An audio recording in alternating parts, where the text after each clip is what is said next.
Hello everyone. Next आपका जो topic है धमनी विकार की हम बात कर चुके हैं। नेक्स्ट टॉपिक है शिरा विकार, जिसमें हम सबसे पहले वेन थ्रोम्बोसिस के बारे में पढ़ेंगे। तो इसके अंदर 3 टॉपिक आपके दिए गए हैं। ये वेन थ्रोम्बोसिस है, एग्जाम में 1-2 बार पूछा भी गया है। तो चलिए इसकी बात करते हैं, वेन थ्रोम्बोसिस क्या है।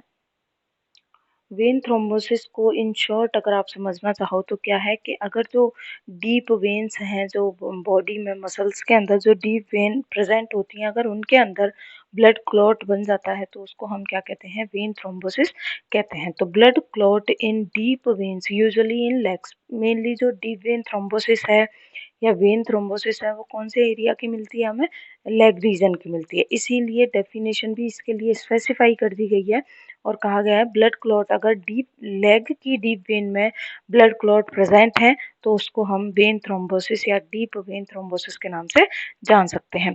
Venus thrombosis is common surgical problem, बहुत कॉमनली ये देखने को मिलती है, बहुत ही जो है इसके पेशेंट आपको देखने को मिल जाएंगे। तो सबसे पहले हम इसकी इटियोलॉजी की बात करते हैं। ठीक है, डेफिनेशन हम देख ली कि क्या होगा अगर क्लॉट प्रेजेंट है वेन के अंदर तो वेन थ्रोम्बोसिस है। इटियोलॉजी क्या है, इम्पोर्टेंट है। पहला जो इटियोलॉजी मैं आपको बता रही हूँ, विर्चोस ट्रायड, ये 2 मार्क्स में कई बार पूछा गया है। विर्चोस ट्रायड के अंदर 3 चीजें आती हैं कि अगर पेशेंट है उसको ये 3 फैक्टर प्रेजेंट हैं तो उसको वेन थ्रोम्बोसिस हो सकती है। तो विर्चुअस ट्रायड में क्या आता है, सबसे पहले आती है स्टेसिस, यानी कि स्टेसिस प्रेजेंट है किसी पेशेंट को, या उसकी वेसल वॉल में किसी तरह की इंजरी है, या हाइपर कोएगुबिलिटी ऑफ ब्लड। अगर ये तीनों चीजें ही एक ही पेशेंट में प्रेजेंट है, यानी कि विर्चुअस ट्रायड उसका पॉजिटिव है और उस पेशेंट को चांसेस होंगे कि उसको वेन थ्रोम्बोसिस हो सकती है। तो विर्चुअस ट्रायड में क्या चीज 3 चीजें आती हैं, इस बात का आपको ध्यान रखना है, पूछी जाती है 2 मार्क्स में। विर्चुअस ट्रायड आपसे पूछ लिया जाता है तो stasis, injury to vessel wall, hyper coagulability of blood, ये तीनों चीजें कंबाइंड फॉर्म में एक साथ प्रेजेंट हो तो उसको हम क्या कहते हैं, विर्चुअस ट्रायड। तो एक तो ये इटियोलॉजिकल फैक्टर रहता है। दूसरे अदर फैक्टर क्या, ये तो प्रेजेंट रहेगा ही रहेगा, ये फैक्टर वेन थ्रोम्बोसिस में प्रेजेंट रहेगा ही रहेगा। विर्चुअस ट्रायड है वो आपको पॉजिटिव मिलेगा ही, एक साइन इसका प्रेजेंट होगा ही वेन थ्रोम्बोसिस में, लेकिन उसके साथ साथ आपको अदर फैक्टर्स भी इसके अंदर मिल सकते हैं, जैसे कि ट्रॉमा, वेसल का ट्रॉमा हो गया, या कोई पेशेंट है T4। देखिए थ्रोम्बोसिस ट्रिक से ही आप याद रखिएगा, थ्रोम्बोसिस की एक एक जो वर्ड है उसे टी से क्या हो गया, ट्रॉमा और टोबैको स्मोकिंग। जो पेशेंट निकोटिन लेते हैं, टोबैको स्मोकिंग करते हैं, सिगरेट स्मोकिंग करते हैं, तो उनको भी ये चांसेस रहते हैं। फिर H4 क्या आता है, हॉर्मोन्स की वजह से, यानी कि अगर मान लीजिए हार्मोनल इम्बैलेंस होता है बॉडी में तो ब्लड की कोएगुबिलिटी क्या हो जाती है, हाइपर हो जाती है, ब्लड कोएगुबिलिटी बढ़ जाती है, क्लॉट बनने के चांसेस बढ़ जाते हैं। तो हार्मोन पर भी डिपेंड करता है।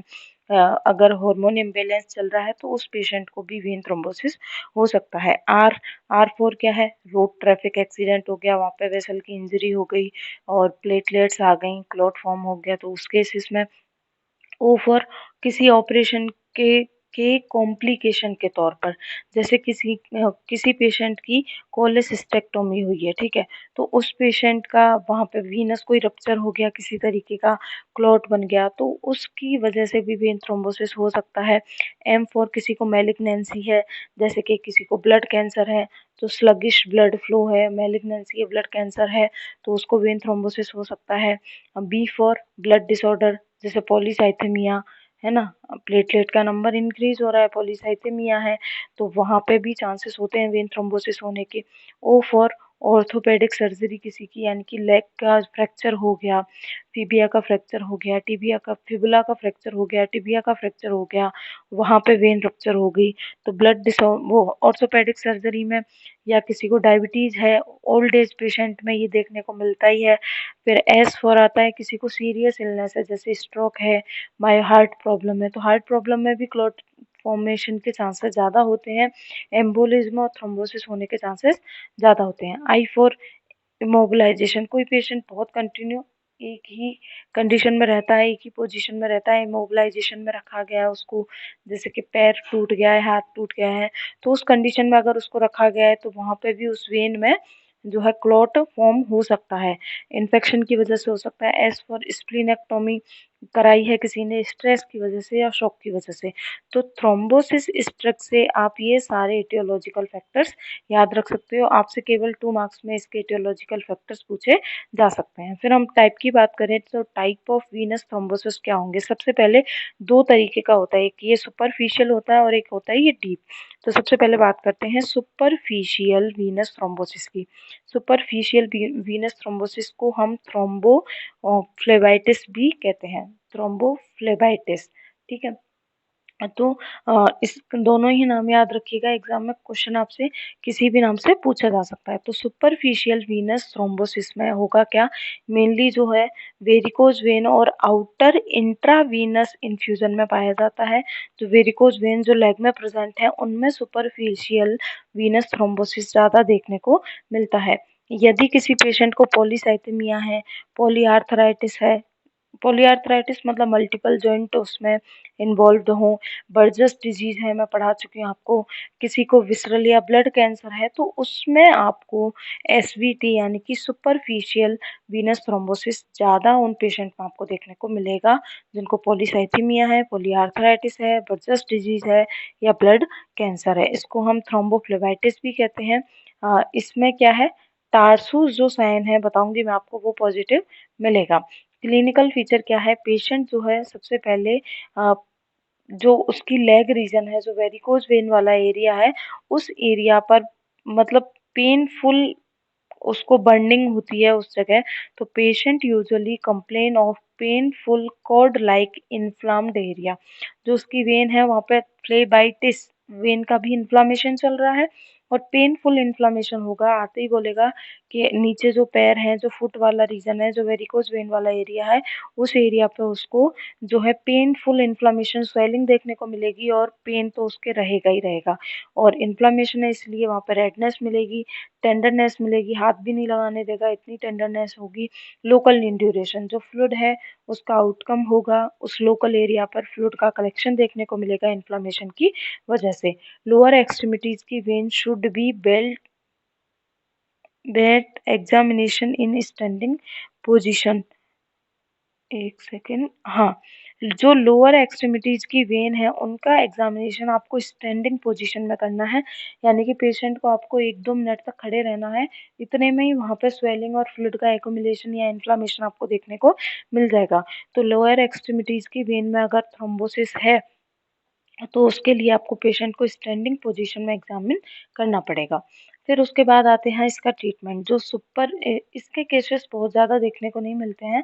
तो एसबीटी का ट्रीटमेंट आप कैसे करवाओगे, हॉट फोमिएंटेशन, उसको सिकाई के लिए बोलना है कि आपको कंप्रेशन या हॉट फोमिएंटेशन सिकाई करनी है पैरों की, जैसे बकेट में गर्म पानी भर के आप पैरों की सिकाई कर सकते हो, ऐसा आप उसको बोल सकते हो, एडवाइस कर सकते हो। इलास्टिक सपोर्ट प्रोवाइड करना है, क्रिप बैंडेज या जो स्टॉकिंग्स आती हैं उनका आपको यूज़ करने के लिए उसको बोलना है। यदि एसवीटी लेग्स में है तो इलास्टिक सपोर्ट के साथ ही वॉक करना है, ऐसे नहीं है कि बिना किसी सपोर्ट के, बिना किसी स्टॉकिंग या सॉक्स के उसको चलने के लिए अलाउ नहीं करना है, उनको पैर कर ही उसको वॉक करना है, चलना है या बैठना है, उठना, खड़ा होना है, जो भी है सपोर्ट के साथ ही वो चल फिर सकता है। बेड पर लेग हमेशा उसको एलिवेटेड करके ही लेटना है, जैसे पैर ऊपर होने चाहिए, जो हार्ट रीजन है उससे पैर हमेशा ऊपर होने चाहिए, तो 2-4 पिलो वगैरह लगा करके पैरों के नीचे तब लेटना चाहिए। एंटीकोएगुलेंट्स का यूज़ करना चाहिए क्योंकि ब्लड की हाइपर कोएगुलेबिलिटी की वजह से होता है, तो एंटीकोएगुलेंट का यूज़ करना चाहिए। एंजाइमेटिक क्लॉट डिसॉल्वर का यूज़ करना चाहिए, जिससे अगर अगर वेन के अंदर क्लॉट का फॉर्मेशन हो गया है तो वो इजीली डिसॉल्व हो जाए, ऐसी आपको मेडिसिन उसको प्रिस्क्राइब करनी है। तो आप ऊपर से जैसे इन्फ्लाम्ड एरिया है, रेडनेस है, पेनफुल है, तो उसके लिए आप उसको टॉपिकल एप्लीकेशन कोई जो है उसको लगाने के लिए दे सकते हैं, कोई जेल वगैरह ऐसा। और एस्प्रिन देनी है जो ब्लड की कोएगुबिलिटी को, ब्लड जो थिक ब्लड है उसको डाइल्यूट करने का काम करेगी। तो इस तरीके से एसवीटी का हम ट्रीटमेंट कर सकते हैं। फिर उसके बाद ये तो था सुपरफिशियल, उसके बाद नेक्स्ट आता है डीप वेन थ्रोम्बोसिस। एग्जाम में यही पूछा जाता है 5 या 10 मार्क्स के अंदर। आपसे क्वेश्चन सुपरफिशियल का या वेन थ्रोम्बोसिस का नहीं आता है, डीप वेन थ्रोम्बोसिस का क्वेश्चन आता है। और अगर वेन थ्रोम्बोसिस का भी आए क्वेश्चन तो आपको सबसे पहले डीप वेन थ्रोम्बोसिस ही वहाँ पे मेंशन करना है। सबसे ज़्यादा जो साइन है, सबसे ज़्यादा क्वेश्चन है, ट्रीटमेंट है, इसी के ही पूछे जाते हैं। फिजिकल फाइंडिंग्स भी इसी की ही पूछी जाती हैं।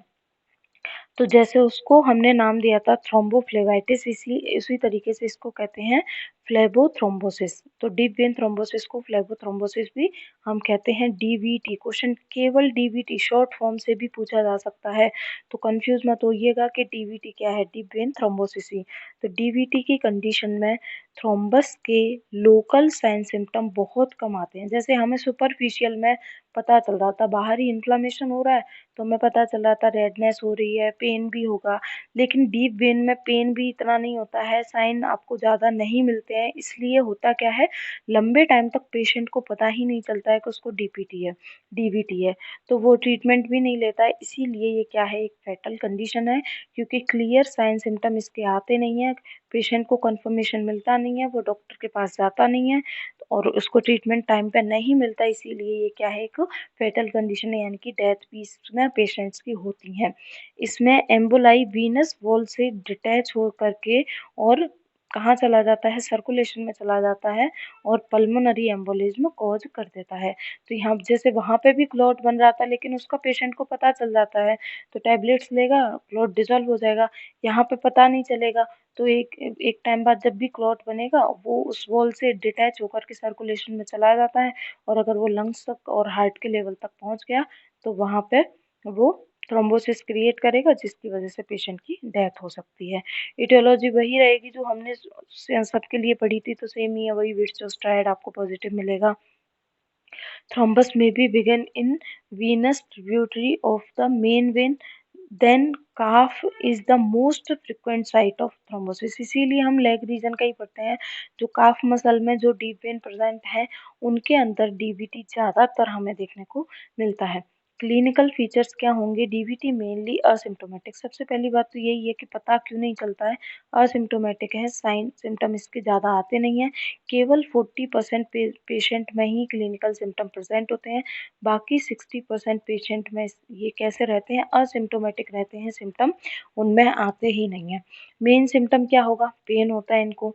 पेन जो होता है एग्रीवेटेड बाई मस्कुलर एक्टिविटी, जैसे चलता है फिरता है, पैरों को ऊपर उठाएगा नीचे उठाएगा, तो पेन जो है ज़्यादा होने लग जाएगा, एग्रीवेटेड होगा, पेन बढ़ जाता है। फीलिंग ऑफ हैवीनेस, पैरों में एकदम भारीपन फील होता है, और खड़ा होगा तो एग्रीवेटेड सा फील होगा, एग्रीवेटेड बाई स्टैंडिंग पेन, खड़े होने पे उसका पेन क्या है, बढ़ जाएगा, पैरों में हैवीनेस ज़्यादा रहेगी। मैसिव थ्रोम्बोसिस अगर प्रेजेंट है, तो एक्सट्रीमली सीवियर पेन, बहुत ज़्यादा सीवियर पेन होगा, क्योंकि सप्लाई नहीं मिलेगी, धीरे धीरे वहाँ के आसपास की सेल्स की नेक्रोसिस होना शुरू हो जाएगी, इसीलिए सीवियर पेन होता है। स्वेलिंग और टेंडरनेस प्रेजेंट होगी। तो ये जो साइन है, ये उन 40% पेशेंट में मिलते हैं, बाकी 60% पेशेंट तो आपको असिम्टोमेटिक ही देखने को मिलेंगे। फिर उसके बाद हम इसको चेक कैसे करेंगे, पता कैसे लगाएंगे डीवीटी के लिए, तो कुछ फिजिकल फाइंडिंग्स हैं जिनसे हम, कुछ इसके इम्पोर्टेंट साइंस हैं जिससे हम डीवीटी को डायग्नोस कर सकते हैं। तो ये साइन बहुत इंपॉर्टेंट है, आपको ध्यान रखने हैं, 2 मार्क्स में पूछे जाते हैं, वाइवा में आपसे पूछे जाएंगे। अब यहाँ से आगे जैसे कि फर्स्ट जो आपकी सर्जरी है उसमें तो इतने ज़्यादा साइन नहीं है, लेकिन सेकंड में जब आपको पढ़ाऊंगी तो उसमें बहुत ज़्यादा साइन सिम्टम आपको देखने को मिलेंगे, तो वो चीज़ें आपको बहुत अच्छे से याद रखनी है। 3 मोस्ट कॉमन साइन क्या है, वो स्वेलिंग प्रेजेंट होगी, टेंडरनेस प्रेजेंट होगी, और एक है होमान साइन।